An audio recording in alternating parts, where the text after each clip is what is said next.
Hello everyone, it's me, Andrea.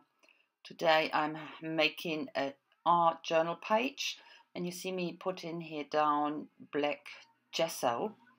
I wanted to achieve a background, an old-fashioned one, with this damask stencil and stuff like that it looks a bit old-fashioned. So I put down this border stencil, but you would see me later, first with white and then paint over it. I wanted to have a good coverage, but you will see me later or soon paint that over because I didn't like it. I wanted to have a different stencil put down again, and that didn't work, so paint over it, as you can see here. And then I'm going on with this stencil. That's what I wanted to have. That's, by the way, a Viva stencil. I have a set of that, and I dry it in between and put a second layer on top without the white gesso under it because I didn't like it. You always have a bit of a border, and you can see that, and I really don't like it.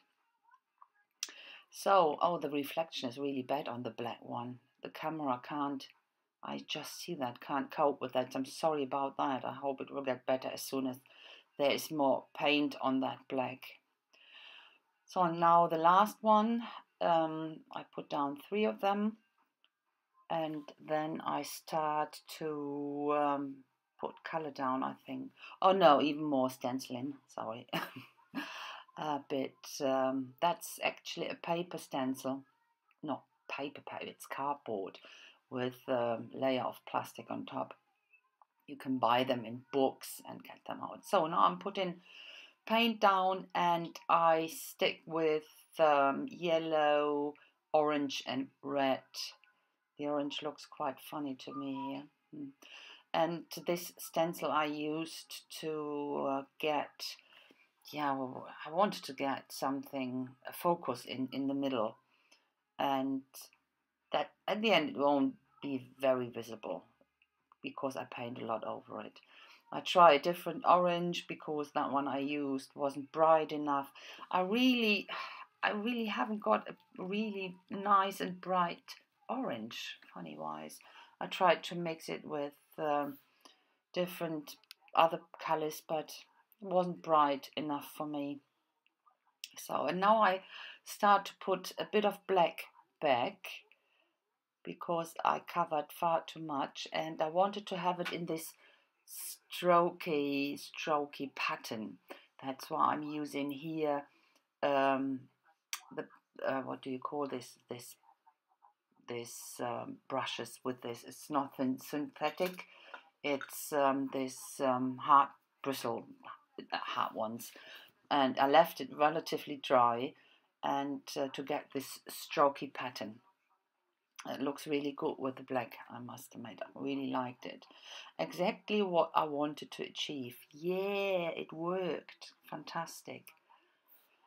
So, not, no, it's not enough yet. I think I will come in next with a bit of green because I thought it was missing something.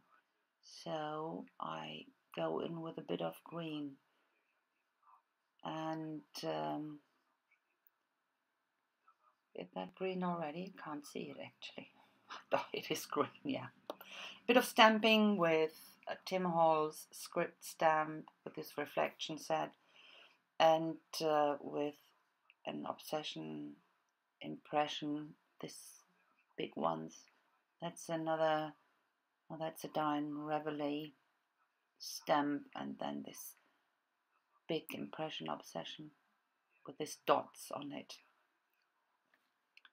I need to have a bit more visual texture on top. So, and then I go over with one of my favorite stencils, this Harlequin, and use simply gesso randomly over the page, and that's it. And then I use this Derwent Ink Tense pens to I only use it for the edges. Go on the right side on the edges, and then I use my water brush pen or water tank brush, so that's what it is, and to activate it and paint over it. Then I have a bit more paint on the right side, but even that, it wasn't shading enough to me, so I'm using this neutral grey and go over the right edge again, and then with a water tank brush. That makes it that gives it a bit more dimension. And this stencil in the background, it's in the background now. I line or put some lines down with a Pitt pen in XS, very, very fine. Every one of these lines you can see from the stencils. I do that. And next step is to have a bit of highlights there. I go over it with a white Sharpie marker, only putting dots down, few dots in this damask stencil pattern. So, and that's what I want to put down actually, and that's why I wanted to have this bit of old-fashioned background.